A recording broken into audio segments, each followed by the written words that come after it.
Good morning. You're now watching the Get Busy Livin Podcast, and I'm Dr. Scott from Sixth Sense Acupuncture. I'm a registered acupuncturist and Chinese herbalist in the north of Brisbane, Vegas, Queensland, Australia.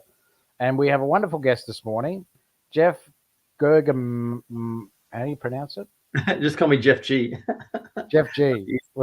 Jeff G this morning. How do you pronounce it? I was wondering how you're going to go with that. Ghaemaghamy. So it's a silent H. So okay, Ghaemaghamy. So thank you so much for joining us this morning, Jeff, because we had a false start. Facebook, for some reason, wouldn't record. So now we're racing and we're running down the straight. So, Jeff, thank you so much, as I said, for joining us. You're in New Zealand right at this minute. Is that right? Yeah. I'm based in Auckland. That's right. Auckland. So what time is it there?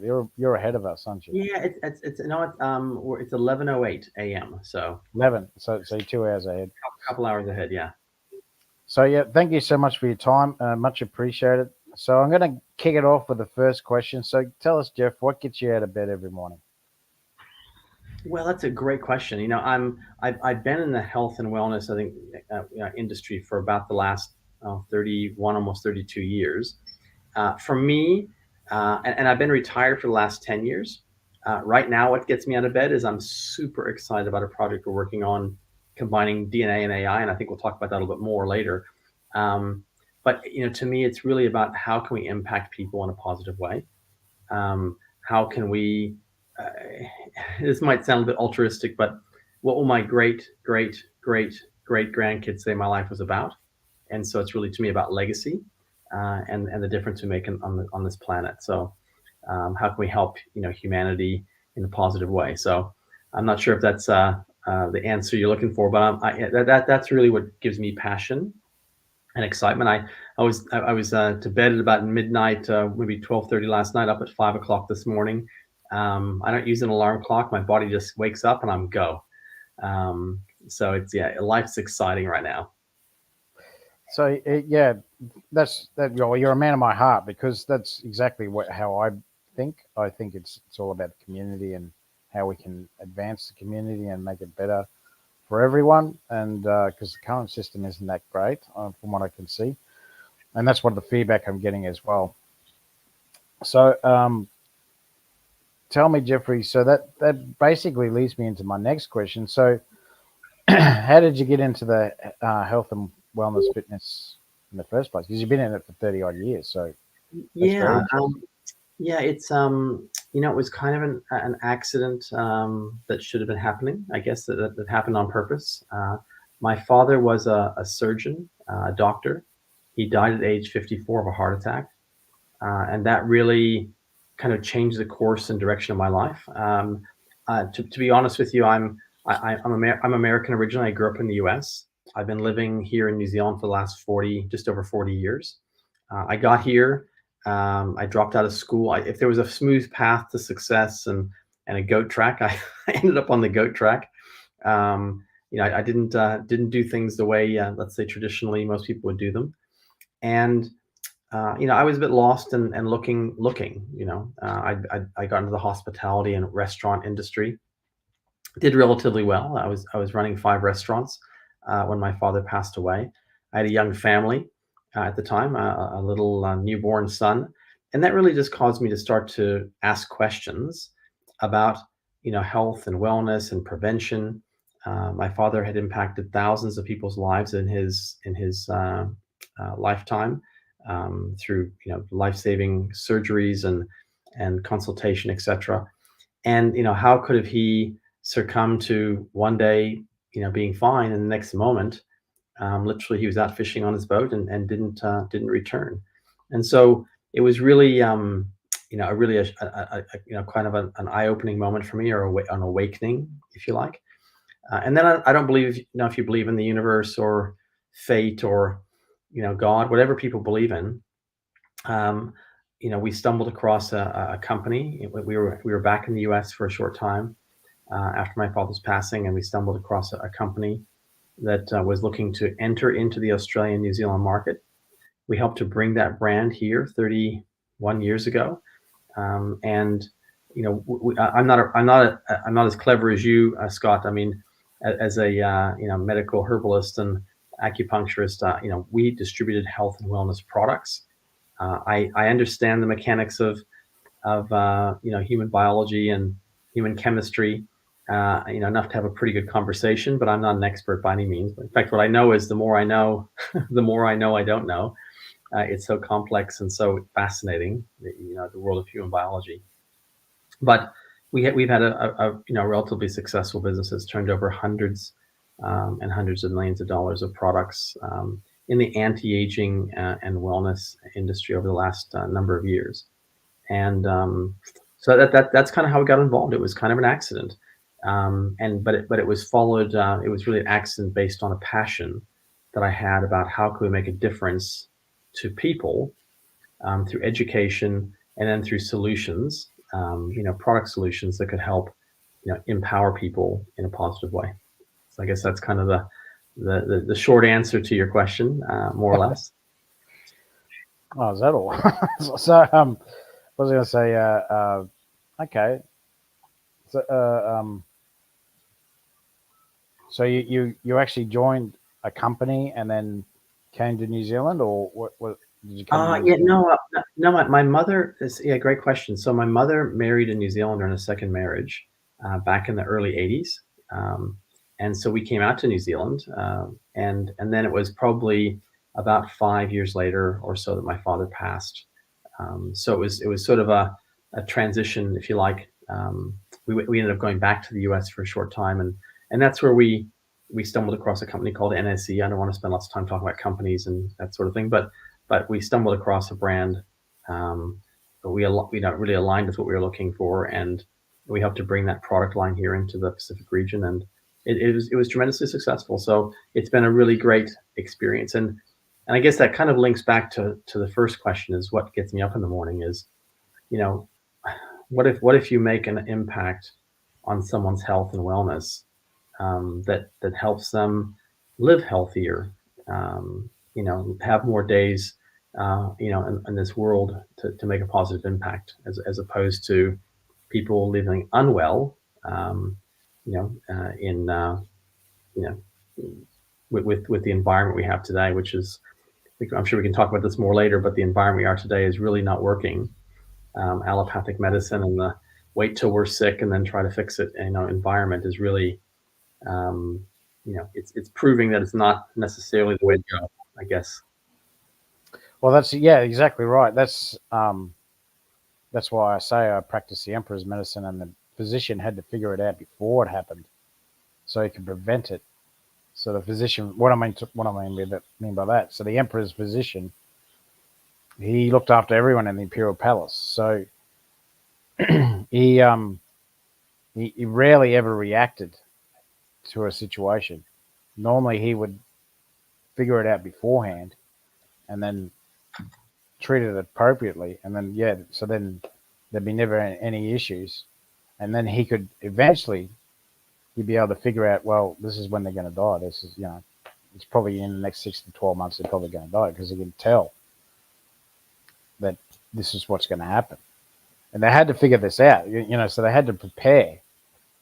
So and then there's a change of ruler as well. So it was perilous times. They had to be super intelligent, and that's what I say. Chinese medicine didn't come from a village idiots. This came from the greatest minds in history, in Chinese history anyway. So that this is a very advanced medicine, and what you're doing now. I'm going to get into what you're presenting today. Is very exciting, because it helps to do that. It helps to prevent those diseases from appearing, because we are inundated now with cardiovascular disease, the top 8 chronic diseases: cardiovascular disease, cancer, chronic kidney disease, type 2 diabetes, asthma, arthritis, and neck and back pain. And the other one is, I can't remember. It doesn't matter. The cardiovascular disease and cancer are going through the roof. I'm hearing more and more cases of cardiovascular disease, people taking high blood pressure medication, or cancer. Cancer is they're not releasing the numbers. This is what concerns me, is that the Australian government aren't releasing the numbers. That the numbers must be getting worse, because why would you just not release them? So unless you either there's an incompetency in the government, or there is something that they're concerned about. So Yeah, yeah, I mean, I'm really excited, because there's a guy called Cullen Marx. He's a pretty smart guy. So he said that if you've got a fish tank, so the fish tank is our medical system. If it's dirty, you don't drug the fish. The fish are us, because that's what's happening. yeah, you clean the tank. You clean the. It's right, 100%. Now that there's a drug that's really good for type 2 diabetes. I forgot the name of it, and they can't get enough of it. Why? Because the side effect is that it reduces weight loss. Reduces. I can't remember the name of the drug, but they can't get enough of it. The chemists just can't get it, and there's people type 2 diabetics that can't get the drug because everyone's buying it for weight loss. Yeah, I mean, I think the product you're talking about is called Ozempic, and and it definitely supports type 2 diabetes. But you're right. It has a knock-on effect of weight loss. The challenge is that rapid weight loss causes strain on our organs, and the potential long-term damage of that. I think in the years to come, as research comes out, will be far, far, far more deadly than the type 2 diabetes that it's purporting to support, and of course the weight loss. And of course we all know that reducing our weight reduces our risk of cancer, and reduces our risk of diabetes, and reduces our risks of Alzheimer's and autoimmune disorders. And there's many benefits in for every kilo of body fat we lose. But to use these sort of synthetic drugs to have the result, as opposed to, I think, what you're passionate about, Chinese medicine, is really, it's kind of a social experiment. And I often say to people, we'll know what happened 100 years from now. Will people, how will history write the way that, particularly this last 50 or so years, where the pharmaceutical companies have come in. And I'm not anti-pharmaceutical. I'm not a conspiracy theorist guy. I probably should be, because there's enough evidence out there to start to suggest there's that as you said, the fish tank analogy, that the water is dirty. But let's drug the fish. I really believe that food should be our medicine. I have a business that sells an extraordinary number. I won't give you the number today, but an extraordinary number every month, in the millions dollars a month in supplements and healthcare products. But I tell people all the time, the best thing you can do is eat right. It has become more and more difficult, simply due to the food chain and the supply chain we have. We could talk about soils being depleted, and the toxicities in our environment, the pesticides, the herbicides, these types of things that they're spraying to keep away the bugs and things. We talk more and more about organic, but once those sprays are in the environment, they spread. They spread from 10, 20, 30, 40, 50 kilometers. We have a dust, it's called myrtle dust, that's coming across the Pacific. The Pacific, the Tasman Sea, from Australia all the way to New Zealand, and killing our kauri trees. It affects their root system. And it's an example that it's not just about we're eating from an organic farm. That organic farm is having contamination. So there's green picking and genetic modification. We can just go on and on about the challenges in our system, in our distribution system, in our food chain. And so it just becomes more and more important to have a supplement, or have a way to get the right micro and macronutrients, and so we don't have the deficiencies we have. So that's been my industry, and that's been my business. But I would love to think, how can we get this to come from our foods 100%? It's just become more and more difficult today. That's the challenge.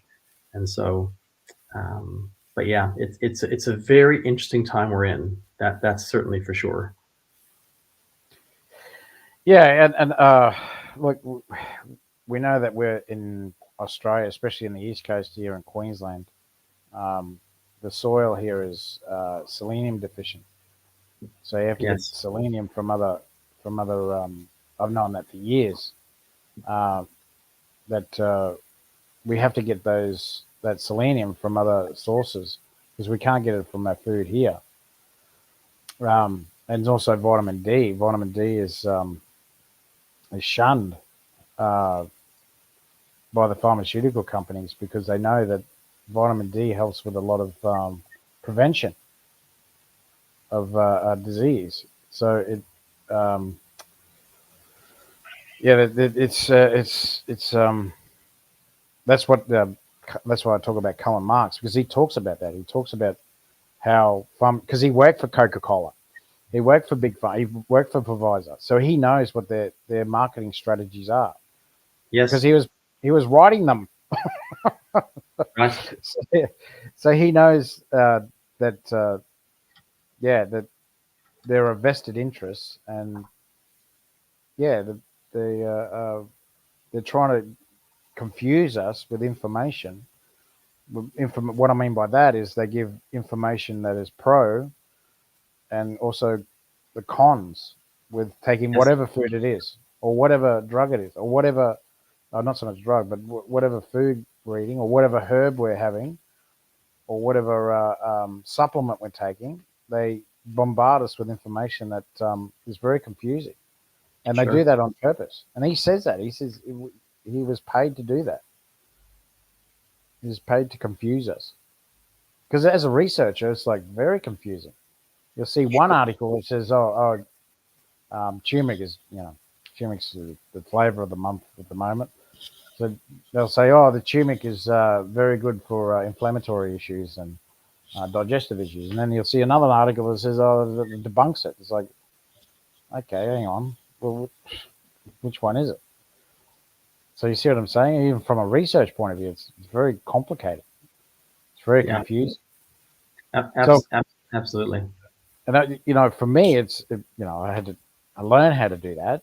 But for the layperson, the person who doesn't have any idea about research, or especially in medical research, that how can they know? Like even the doctors don't know. And as I say, that the doctors only get 3 weeks of a 7 year degree, 7 years of training.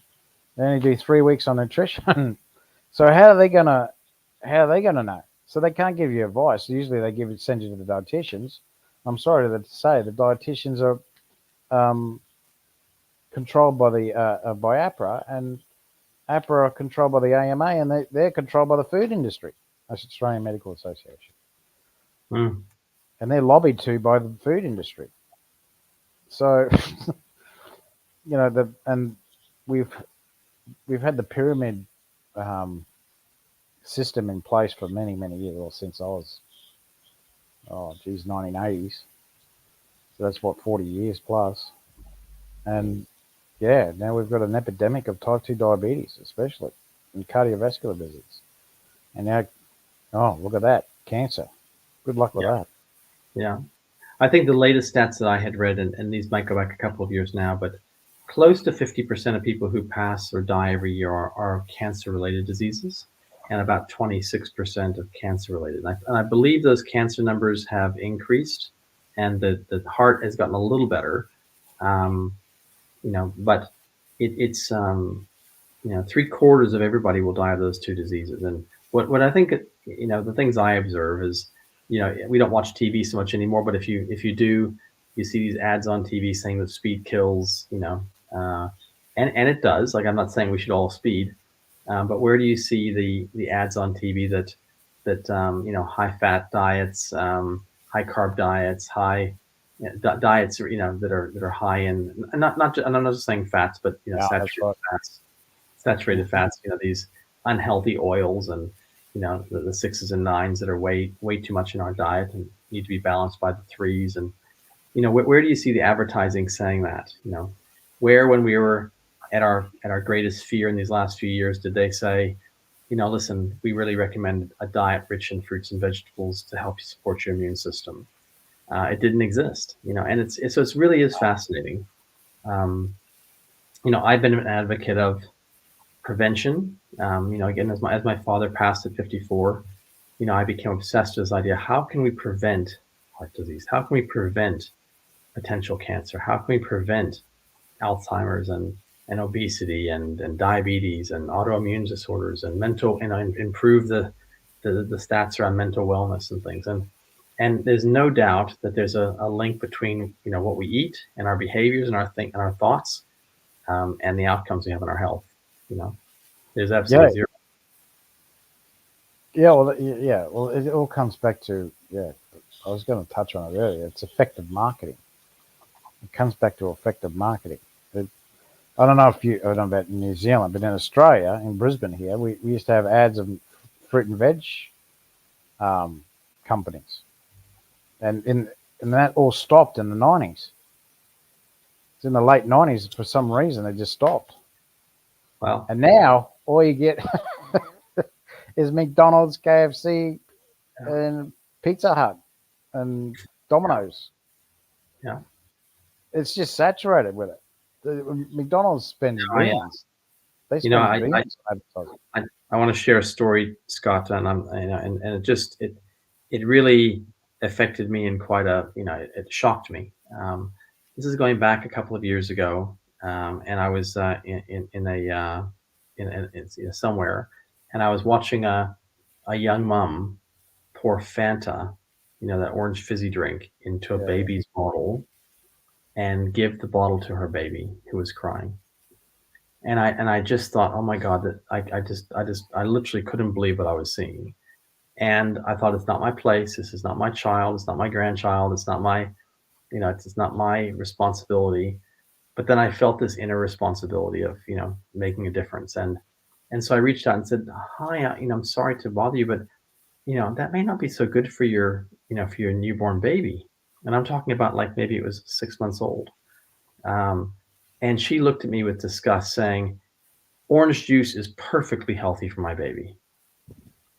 And I just sat back and thought, oh my God, does she really believe the color of that soda meant that it was good for her baby because people talk about orange juice and that juice was the color orange?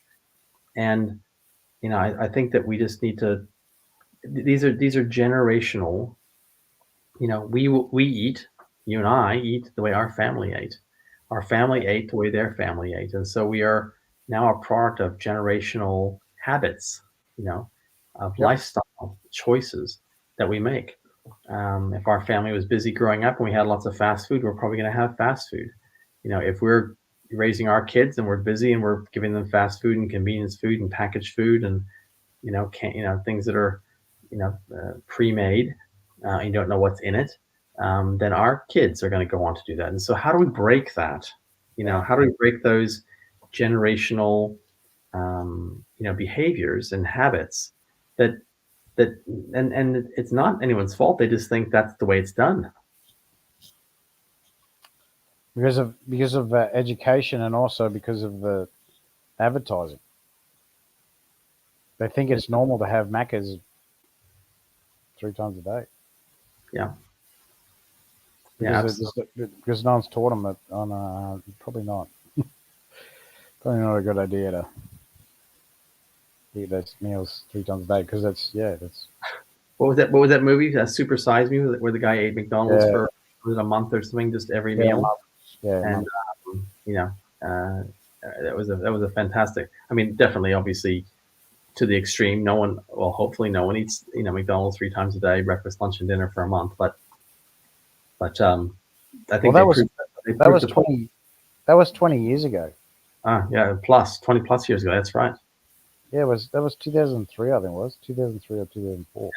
So I remember downloading it, thinking, "Wow, it's been around for a while already." And that was like 15 years ago. Yes. And his doctor told him, he said, he can't keep doing this. But then he was going through the statistics, and that was 20 years ago. That admittedly it was in the States, and they've had more exposure than Australia when it comes to advertisers. They've really bunkered down on it in the last 15 years with advertising. But he was saying that they have four categories of, is it four or three? Three categories of client, and basically the ones that were hooked come every day, and they get like 3 meals a day of it. Yeah. So even back then there were people doing it. They were Yeah. eating 3 meals a day of Macca's, and they knew that, and they'd advertise to those people. Yes. They'd send them emails. They'd send them send them messages. Oh, you get a free whatever. If you come in and eat, watch it, whatever it is today. Yeah. Well, and then upsize you. I really hope, Scott, that what we're about to launch, what we're about to do, can absolutely make disrupt and make a change with people and in a positive way. I know that's how you and I met and got chatting, and it's been a really exciting time, I think, for change, and I think people are ready for change. I think that this disruption in our lives over the last couple of years has opened people's minds to how important our health is and how vulnerable we can be. And that maybe, just maybe, they got a wake up call that prevention is better than cure. So that comes to my next question. So explain to us, educate us, please, Jeff, on how these new products that you've got, are involved in can help us change the way that we think about healthcare. Well, it's as I said, Scott, I've been in the health and wellness world for the last 30 plus years, and we've had a very successful business. I've been retired for the past 10 years, and I've come back out of retirement because this project is just so compelling to me that I think we can literally impact 1 billion people on the planet. And essentially the brand that I've been working with, like the company called NSE out of the US, they're one of the largest nutraceutical companies in the world. They've got 75 scientists in-house and 35 PhDs in-house working full-time for them. They've got about 1,000 global patents approaching, and thousands of clinical studies done on their nutraceutical type products. They have been in a very interesting space where they have decided to invest their profits back in technology. And currently, right now, they're in the process of investing 1.3 billion US dollars in developing an app, which is powered by AI. And if I take a moment, I'll just kind of give you an example of what this might look like. It will be launched next year, in the first part of next year. And so we're kind of very, very, very, very, I'm very, very excited about this. The app, maybe some of your viewers might have, experienced MyFitnessPal or Noom, two great apps out there. They've had about 300 million downloads in recent years. These, imagine an app that people can download for free. Okay, free always works well. Within the app, they can order a DNA assessment, a microbiome assessment. They can attach wearable tech. So if they've got this isn't wearable, but if they have a Fitbit or an Apple Watch or an Oura Ring or the new Galaxy Ring coming out a bit later this year, they can do some assessments around mental wellness, our mind, and cognitive assessments, physical assessments online through an app-based questionnaires. And then we have a pretty cool device. The device we've nicknamed it the Fat Zapper because it literally works on the body to break down fat and cellulite. But what's exciting about it is that inside of these little nodes, when you have them on your skin with a conductive gel, it actually maps inside your body. And They can map about 300 different markers inside of your body to create what's called a digital twin. And this is kind of a bit Star Trek. It's a little bit space age. But imagine if they could say, "Here is you today," okay, and then here is the potential of you, or what I like to call you optimized. And then using artificial intelligence or this AI, machine learning, what if it can give you the perfect protocols, scan all knowledge on the planet, link it to your DNA, your microbiome, your personal data that is given by permission and safe and secure, by the way, um, and to create the perfect protocols or the perfect recipe for you to live in what I call the blue zones. And some of you might have seen that documentary on Netflix called The Blue Zones. Yeah. How to live past 100 healthy, and they gave examples of people in these certain parts of the world where, and then they overlapped all of the data to show the common elements of how to live healthier longer. Not sort of, I call it, most people are born. You're born on day one, and you're 100% of whatever you're going to be. You're either born a Ford or you're born a Ferrari. We get our genes from our parents and our grandparents. My parents met in an elevator. You get what you get. But at the end of the day, you're 100% of whatever you were going to be on day one. And then every day afterwards, and I'm sure your audience understands oxidative damage with free radicals. Every day, every breath we take gives us life, and every breath we take starts to dissipate our cellular structure. All the food we eat gives us energy, and the food we eat also produces toxins in the body that can start to break down our health over time. And so what gives us life also slowly dims us, and we start to think about a life, we're full on, lots of energy and vitality, and then as we get into our 30s and our 40s, we start to decline a little bit, and then our 50s, a little more decline, and 60s, we start to decline. We say we retire at age 65 or whatever the age is, we start to see a decline more and more quickly into our 70s, and the average age is around 86, a little bit longer for women, a little bit less for men. But we have in our programming that we should be dimming out, right? That we're going to enter the world in diapers, and we're going to leave the world in diapers. And I'm not sure about you, Scott, but I don't want to leave the world in diapers. I want to live life full on and pop out, not dim out. And so it's exciting to think about, can we give people the perfect protocols, and then to look at their deficiencies. They can measure now in saliva almost all the same markers that you can measure in blood.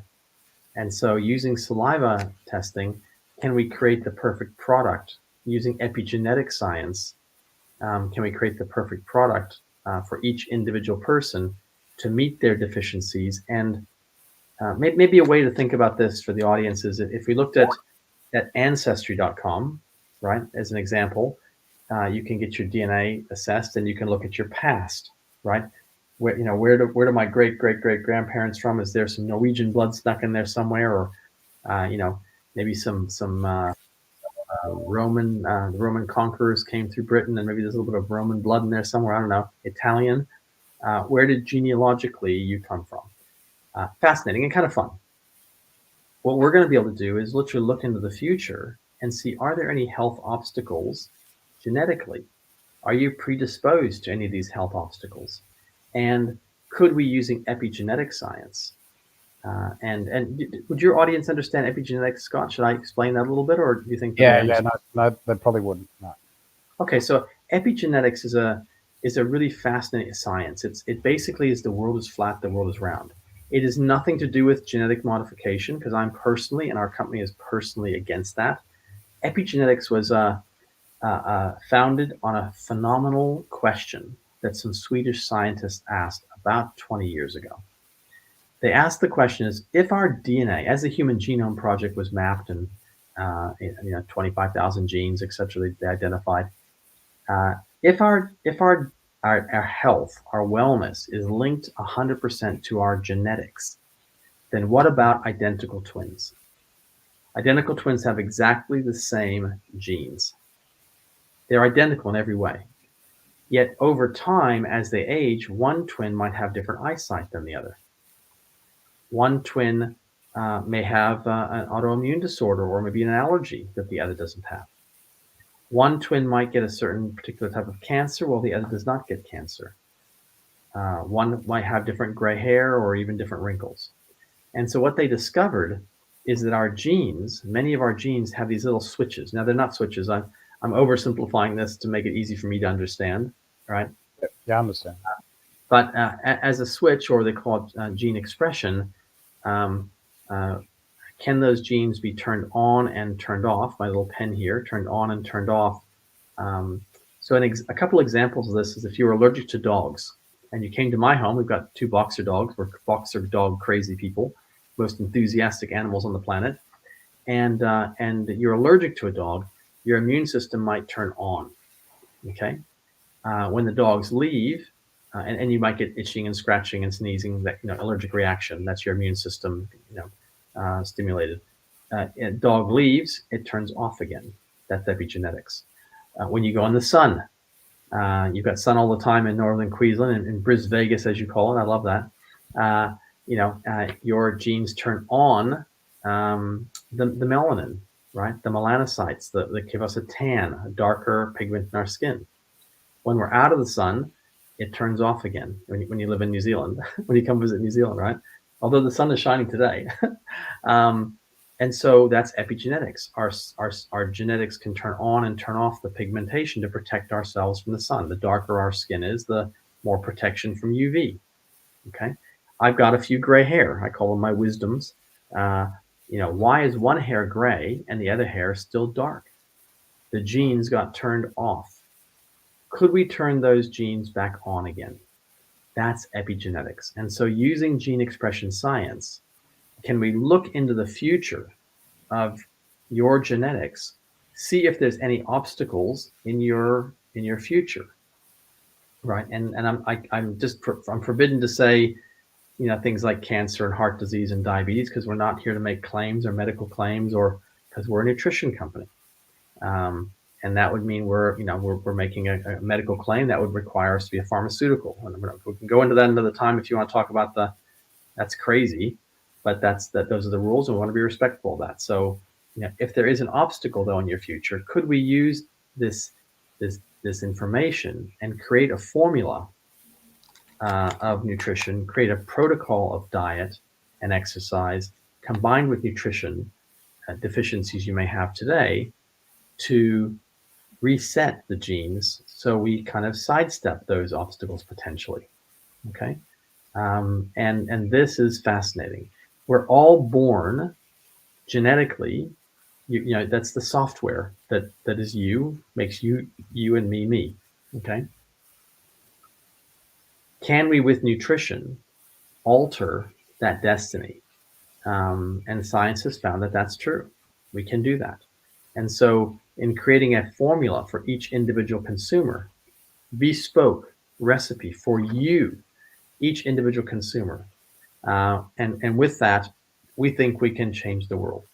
We can use drip education and gamification to help to educate people, to alter their behaviors, to live a healthier life, eating more fruits, eating more vegetables, exercising based on their type, and then supplementing, which is an addition to, not a replacement for, a good diet, supplementing where the deficiencies may occur.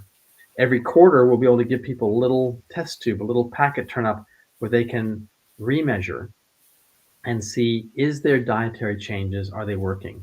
Is their supplementation working? Maybe they start out with these 7 tablets. All right, I know, but I've had Scott on a protocol right now, and he's like, "Oh my God, I'm taking so many pills," But over time, if you're doing everything right, maybe this reduces down to 3 or 4 tablets, maybe, or maybe nothing, because you're getting all your nutrients from your diet, right? Yes. And so it has integrity. It's not about, can we just keep pumping people full of pills?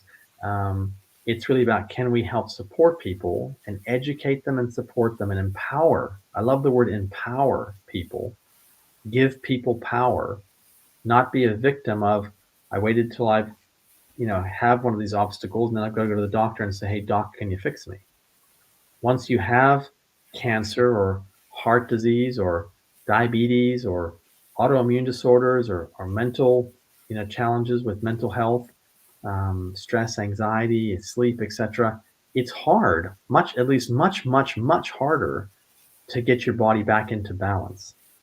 It makes a lot of sense, and I know this is what, Scott, you're passionate about in the conversations we've had, that if we can keep people well, right? What does acupuncture do? It helps keep the energy flowing in the right direction, right? What do different herbs do? God, or maybe it was luck and fate, gave us all these different plants that do all sorts of medicinal things. For depending on what you believe, for millions of years we didn't have pharmaceutical synthetic drugs. They had this little herb mixed with this little herb here through trial and error that helped keep people well.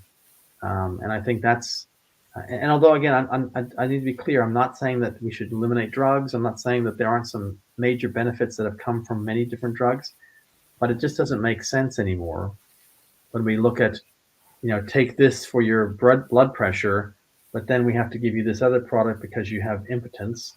And then we have to give you this other product because it causes stress and anxiety. And then we have to give you something else to help. It's just literally, I think that people are realizing it's not, and then ultimately it's not reducing, we aren't seeing, heart disease eliminated or diabetes eliminated or obesity eliminated. We're seeing increasing numbers. And so it's, it's an exciting field. I think that we're going to be part of the solution. We're kind of excited that just maybe we can impact 1 billion people on the planet, empowering them with great knowledge and habits and tools to help them live healthier longer. And I know you and I have been talking a lot about this. That's why you've invited me to come on this podcast. And I know how excited you are about the potential of that to help your clients and maybe even other practitioners out there who might also want to, incorporate these protocols to help support people to live healthier longer. How can we pop out, not dim out? How can we, how can we live in this blue zone type environment without having to live in the blue zones? Although some of those places look pretty cool to go live if you've watched the doco. But how can we, break these habitual environmental factors that we live under and just live our best life? So I'd like to go back to the device that you had before. What do you call it in your hand? Oh, this little device here. Yeah, Our little fat. We've nicknamed it the Fat Zapper. Yeah, it's a pretty cool little piece of tech. Yeah. So tell us about that, because that connects to the app, correct? That actually Bluetooth to the app. It does. It does, absolutely. So NSE, the company that we've been working with for so many years, they are the number one company in the world with at-home beauty devices. They've been very popular in that beauty sector, one of their other divisions. This is their first wellness device. It's patented. It is an approved device with the FDA as a microcurrent technology, which is, by the way, a very difficult thing to do. The FDA is extremely restrictive. And so this device is shooting out a positive and negative currents alternating between these little nodes. There's 8 little different nodes that touch the skin. And what that does is it kind of helps to contract and expand the muscles. It supports a healthy lymphatic system. A lymphatic system is kind of attached to your cardiovascular system side by side. So we aren't allowed to make that claim, but you could assert that also it supports a healthy cardiovascular system, helping to optimize the environment. It helps with a different gel. There's a serum you apply to the skin, and these two together will help break down fat and cellulite. So more or less, you could say anything that wobbles. What do they call them in Australia? Tuck shop arms? Yeah, tuck shop lady arms. They call it, and men get them too. Don't worry. Yeah, that's right. Arms, tummies, legs, bottoms, anything that wobbles. This will help break down that fat and cellulite. There's some other really cool technology out there that does similar things. I know my wife was just looking around at what other, this is a relatively new piece of technology. My wife found a clinic here that does some, really good microcurrent technology with fat freezing. Um, it was like $7,900 for 20 sessions. Wow. These are around the $500 mark. Extremely affordable, done in the privacy of your own home, and as effective, I would assert, as these very fancy big machines.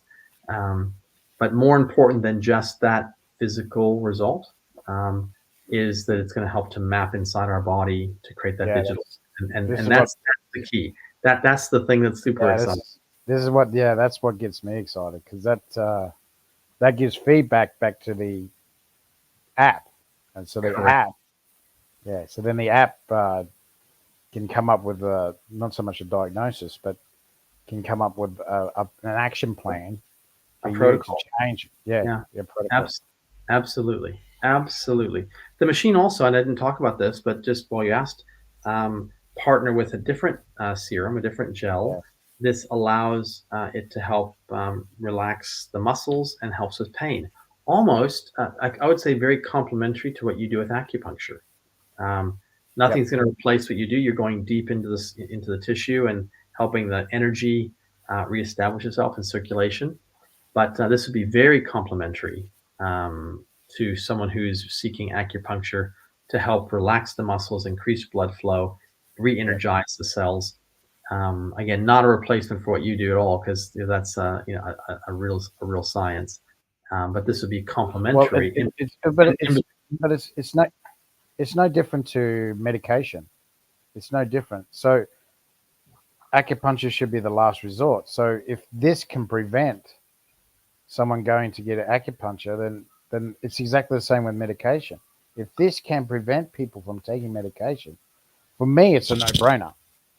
For me it's a no-brainer. I'd rather take this uh, option than go down the path of her, medication. Well, for But sure. yeah. If it persists, then yeah, you seek It, someone that can help you Yeah. with pain. And again, I want to be very clear. We're going to be very careful. We're not here to treat or diagnose anything. I want to be really have integrity with the system and respect of the TGA. Whether I agree with all the rules or not, that's irrelevant. I don't agree. We should always drive the speed limit on an open road where there's no other traffic. But that we have to respect the rules that are there, and I do respect that. So we're not here to treat or diagnose disease, but you know, there's no doubt for all the listeners today, go and have a quick Google of lymphatic system, okay, and start to read about it. Go to ChatGPT and say importance of lymphatic system, diseases associated with an unhealthy lymphatic system or a compromised lymphatic system, and you go, wow, I better make sure my lymphatic system's working well. Um, Yeah, right. and so this is the thing, particularly as we get older, our lymphatic system, we don't have a heart. We don't have a pump that pumps and moves the toxins. Our lymphatic system is kind of our sewer system. It takes the toxins around the body and helps to filter them through the Yeah, that's liver right. and the kidneys and helps to eliminate all the toxins. Well, Uh, you that's know, well. I've said this to you before. So where there's a lymphatic node or a lymphatic system, there's going to be a cardiovascular system. There's going to be a neurological system. So wherever the lymph nodes run, the blood vessels run as well. And yeah, same with the neurological pathways. They all run together. They yes, have to because they yes. all give each other feedback. They all have their own individual functions and they have to cohere with each other so that we can live, so we can What? actually move around. Yeah, and I think what you're saying is just a systemic, or basically one thing links to another things, and so this systemic benefits of this little device, I think Yeah, people will find great. I can tell you for myself, if you have a sore neck or a sore knee or a sore leg, you're going to find some pain relief from that. It helps to stimulate natural oxytocin levels in the body, yeah, which dull down pain and the pain receptors and help reduce inflammation, etc. Um, Great for sports performance. I'm a skier. I used this. I had one of the first demo models. I used it. Normally, I get about 25, 26 runs before my legs just like they're jelly. I'm done for the day. halfway down the mountain, I got to stop, breathe for, a minute, and then just continue the way down. My legs are like just cramped. 30, on average, 37, 38 runs this last season. Literally, I could have gone more, just that the mountain closed. And the next day, I could feel my legs. I could feel that I've been exercising, but it wasn't like, okay, I can't walk. You when you exercise and you haven't done, and you're like, you're so sore you can hardly walk down the stairs. I ski continually day after day after day. So I tell you, for those people who are weekend warriors into sports performance, we just had one of the biggest rugby league teams just buy a dozen of these to have used with their athletes. So really, listen, there's lots and lots of benefits. Scott, I'm going to have to. I just like to let you know that I have another call soon. I really enjoyed. Yeah, so do I. I got to go too. I got to go too. So I really hope your audience resonated with this. I want to say it's just really great to be working together with you, and I enjoy every time we talk. I just love the conversations. You're a wealth of knowledge. You're an expert in your field. You're so passionate to help people, and I just want to say it's really fantastic to be able to partner with you in any way we can and support you and obviously your clients. And if I could leave the audience with this, what I'm about, is what if we could be the spark, right? That creates a movement, and that movement impacts 1 billion people on the planet. One person at a time. And the legacy as well. That helps the legacy of that is it just gives me chills. So I just thank you so much for inviting me. I'm just I'm thrilled, and I hope maybe invite you back again. We can continue the conversation with your audience. It's really great. There's so much we can talk about. So if you can also leave your details for anyone in the audience that wants to know more about what Jeff does, I'll get my VA to give you the 3 platforms that we've gone live on, and so you can give your details, Jeff, so people can get in contact with you. Yeah, I mean, the easiest thing is if you're interested to learn more, jot your name, and I want to know some more in the comments, chat, and then Dr. Scott can connect, and we can make sure we get everything you need. All right. Thank you very much, Jeff. You've been watching the Get Busy Livin Podcast. I'm Dr. Scott from Sixth Sense Acupuncture, and also Jeff Ghaemaghamy. Jeff G. Jeff G. If you get it right, I'll give you a chocolate fish. Okay. Yeah. Okay.